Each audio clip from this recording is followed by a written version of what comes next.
Classes. और आज मैं लेकर आई हूँ आपके लिए मेटल्स एंड नॉन मेटल्स का लास्ट लेक्चर, जिसमें हम पढ़ने वाले हैं मेटल्स और नॉन मेटल्स के यूजेस के बारे में। यस, लाइक हमने अभी इतना सारा लंबा सा चैप्टर पढ़ा, physical properties, chemical properties, displacement reaction, this that everything. तो अगर हमने ये सब पढ़ा है तो इन सारी चीज़ों का हमारी एवरीडे लाइफ में क्या यूज़ है ना। मतलब जो मेटल्स हैं और जो नॉन मेटल्स, हम उनको कैसे यूज़ करते हैं, राइट। तो आज हम इसके बारे में स्टडी करेंगे। ओके, तो let's start. Metals are used in our everyday life for a large number of purposes. क्या लिखा है? Metals are used in our everyday life for a large number of purposes. Metals हमारी everyday life में बहुत बड़ा role play करते हैं, है ना। हर दूसरी चीज is made up of metal. कैसे? Okay, Fe is iron, Cu is copper, Al is aluminium। मतलब iron, copper and aluminium use for making utensils and water boilers, है ना। बहुत सारे बर्तन, यूटेंसिल्स जो होते हैं घर में हम यूज़ करते हैं, बाहर हम यूज़ करते हैं, वो सारे के सारे यूटेंसिल्स जो होते हैं वो कैसे बने होते हैं? या तो वो आयरन से बने होते हैं, या फिर वो कॉपर से बने होते हैं, या फिर वो एल्यूमिनियम से बने हुए होते हैं। ठीक है। वाटर बॉयलर्स, ठंड में आप लोग रॉड का यूज करके पानी गर्म करते हो, that is also made up of metal. ठीक है, दो यूजेस हमें पता चल गए। Then copper is use for making electric wires. हमारे घरों में जो इलेक्ट्रिक वायरिंग होती है वो कैसे बनी हुई होती है? कॉपर से। And copper is what? Copper is a metal. ठीक है, कॉपर से हमारे जो घर की वायरिंग होती है वो कैसे बनी होती है? कॉपर से बनी होती है। और कॉपर क्या है? एक मेटल है। ठीक है। Now aluminium foils are used for packaging. हम लोग खाना, आप लोग टिफिन में लेके जाते हो, मम्मा उसको एक सिल्वर फॉइल में रैप करके देती हैं। चॉकलेट्स हम लोग जो लेके आते हैं और उनके ऊपर भी एक गोल्डन कलर की रैपिंग लगी होती है, that is made up of aluminium. That is made up of aluminium. ठीक है। Iron in the form of steel. Steel हमारे घर में कितना ज़्यादा यूज होने वाला वो है, मेटल है ना। और स्टील कैसे बना हुआ है? आयरन का ही तो एलॉय है ना स्टील। तो आयरन से बना हुआ जो स्टील है, आयरन जो स्टील के फॉर्म में हमारे घरों में बहुत ही वाइड वैरायटी में होगा, आप सबके घर पे होगा, right. Zinc for galvanising. Now what is galvanising? ये आप पढ़ने वाले हो, आई थिंक सिंथेटिक मटेरियल, नहीं आई थिंक इसी चैप्टर का है। देखिए, गैल्वेनाइजिंग एक ऐसी प्रोसेस होती है जिसमें, क्योंकि आयरन क्या है? आयरन में रस्ट होगा, है ना। आयरन में क्या होगी? रस्टिंग होगी। तो आयरन के ऊपर रस्टिंग को प्रोटेक्ट करने के लिए एक कोटिंग लगा दी जाती है जिंक की। आयरन की रस्टिंग से बचाने के लिए, आयरन को रस्टिंग से बचाने के लिए आयरन के ऊपर एक कोटिंग लगा दी जाती है। किसकी कोटिंग लगा दी जाती है? आयरन को जंग से या फिर क्या रस्ट से बचाने के लिए कोटिंग लगा दी जाती है। Then coating is made up of zinc and this process is known as galvanising. That process is known as galvanising. ठीक है। Now silver and gold for making jewelleries. Obviously हम लोग सब ज्वेलरी पहनते हैं, that is made up of silver and gold. ठीक है। Mercury is used in making thermometers. अब आजकल तो इलेक्ट्रिक चलने लगे हैं, बट अदरवाइज जो पारा देखा जाता था थर्मोमीटर से, वो मर्क्यूरी चढ़ती थी, उससे हमें पता चलता था कि टेम्परेचर क्या कैसा है। ठीक है, तो मर्क्यूरी यूज की जाती है थर्मोमीटर पे।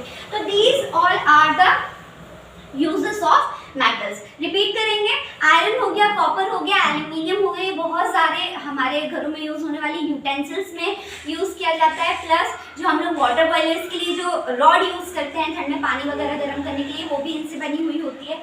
ठीक है। Copper is use for making electric wires. हमारे घर में जो इलेक्ट्रिक वायरिंग है वो पूरी की पूरी कैसे बनी हुई होती है? कॉपर मेटल से बनी हुई होती है। एल्यूमिनियम फॉइल जो है वो हम लोग यूज करते हैं खाना रैप करने के लिए, चॉकलेट्स एंड एक्सेट्रा बहुत सारी चीज़ों में रैपिंग के लिए यूज की जाती है sheets. Iron in the form of steel. Iron steel के फॉर्म में बहुत ज़्यादा वाइड वैरायटी में हमारे घर में अवेलेबल होता है, हम लोग बहुत ज़्यादा यूज़ करते हैं उसको। ठीक है। Zinc for galvanising. आयरन को से रस्टिंग से प्रोटेक्ट करने के लिए कोटिंग लगा दी जाती है जिंक की, उस प्रोसेस को हम कहते हैं गैल्वेनाइजिंग। ठीक है। Silver and gold for making jewellery. Silver और गोल्ड को यूज करते हैं ज्वेलरी बनाने के लिए, ठीक है। Mercury is use in thermometers, mercury हम काम में यूज करते हैं, थर्मोमीटर्स में यूज करते हैं। ये सारे हो गए मेटल्स के। अब हम पढ़ते हैं नॉन मेटल्स, ठीक है। Non metals are used in our everyday life for number of purposes. As metals are used, non-metals are also used in our everyday life for a very wide variety, मतलब variety नहीं कहेंगे but बहुत ज़्यादा large number of purposes के लिए हम non metal को use करते हैं। कैसे?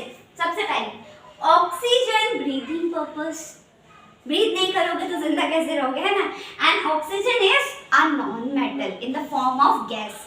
Oxygen is a non-metal in a gaseous stage, which we are using for breathing. Without breathing, we can't survive, we can't live, है ना। तो सबसे मेजर यूज जो होता है वो हमारी लाइफ में नॉन मेटल ऑक्सीजन ही प्ले करता है ब्रीदिंग पर्पस के लिए। फिर oxygen for combustion, you know अभी हम लोग जब कंबक्शन चैप्टर पढ़ेंगे तब आपको पता चलेगा कि जो कंबक्शन की प्रोसेस होती है वो विदाउट ऑक्सीजन इज इम्पॉसिबल। अगर आपको कुछ लाइक कुछ चीज़ जलानी है तो वहाँ ऑक्सीजन की प्रेजेंस होगी तभी आप किसी चीज़ को जला पाओगे, otherwise it is not possible. तो कंबक्शन के लिए ऑक्सीजन नीडेड है, ठीक है।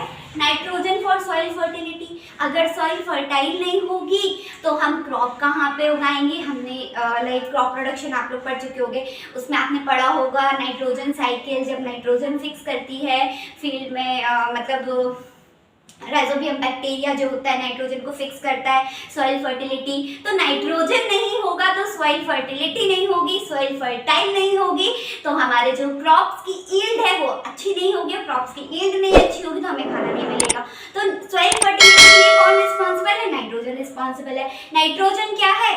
नॉन मेटल है, okay. Chlorine, water purification. Chlorine is also a non-metal and it is used for water purification. जो बड़े बड़े अमाउंट में वाटर का प्यूरिफिकेशन होता है, नगर पालिका वगैरह जो भी, वहाँ वाटर प्यूरिफिकेशन के लिए क्लोरीन का यूज़ किया जाता है, क्योंकि क्लोरीन में एक ऐसी प्रॉपर्टी होती है जिससे वो जर्म्स को किल कर लेती है, ठीक है ना। Iodine, tincture of iodine, wound वगैरह हो जाते हैं, कट लग जाता है तो डार्क ब्लू इस टाइप के कलर का लिक्विड होता है जिसको हम अप्लाई करते हैं, that is called tincture of iodine. उसमें आयोडीन का यूज होता है। Sulphur and phosphorus for crackers, जो अभी दिवाली आने वाली है, आप सब लोग क्रैकर्स जलाने वाले हो, नहीं जलाने चाहिए बट ऑब्वियसली आप सब जलाने वाले हो। उसमें क्या मिला होता है? उसमें नॉन मेटल का होता है, क्या? Phosphorus and sulphur which are non metal, okay. Carbon as a fuel, coke हो गया, कोल टार हो गया, बहुत सारी चीज़ें। अभी हम लोग कोल एंड पेट्रोलियम पढ़ेंगे तब आपको पता चलेगा कि कार्बन का कितना मोस्ट इम्पॉर्टेंट रोल प्ले करता है किसी भी फ्यूल बनाने के लिए, है ना। कार्बन कंटेंट ही बहुत ज़्यादा इंपॉर्टेंट रोल प्ले करता है किसी को अच्छे एक गुड क्वालिटी फ्यूल बनाने के लिए, ठीक है। तो कार्बन एज अ फ्यूल हम यूज़ करते हैं। एक बार रिपीट करते हैं। Oxygen is a non metal in the form of gas. Breathing purpose के लिए हम इसको यूज करते हैं।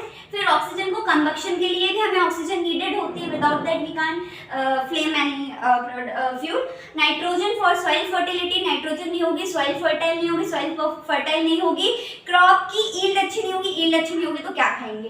क्लोरीन वाटर प्यूरिफिकेशन के लिए यूज करते हैं। आयोडीन, टिंचर ऑफ आयोडीन बनाने के लिए यूज करते हैं। Sulphur and phosphorus for making crackers, क्योंकि ये ना जब जलते हैं तो एक बहुत कलरफुल लाइट्स वगैरह वगैरह के लिए सल्फर का यूज किया जाता है। Carbon as a fuel. तो these all are the major uses of metals and non metals. इससे बाहर क्वेश्चन नहीं आने वाला है, लेकिन मेटल्स एंड नॉन मेटल्स के यूजेस का क्वेश्चन तो आने वाला है ही है। बिकॉज ना आपसे हो सकता है 3 नंबर में पूछ ले व्हाट इज मेटल, है ना। तो आपको सबसे पहले फिजिकल प्रॉपर्टी लिख देनी है 1-2, फिर उसके बाद केमिकल प्रॉपर्टी लिख देनी है, एक आध कोई भी बता देना करके, ऑक्सीजन वाला कर दो, कुछ भी कर दो, ठीक है। फिर उसके बाद uses of metal, then you will gain full 3 marks, okay. तो ये थे मेटल्स एंड नॉन मेटल्स के कुछ यूजेस और हमारा last lecture of this chapter. Next chapter आप खुद बताइए कमेंट सेक्शन में कि आपको कौन सा चाहिए, कौन सा मैं आपके लिए लेकर आऊँ।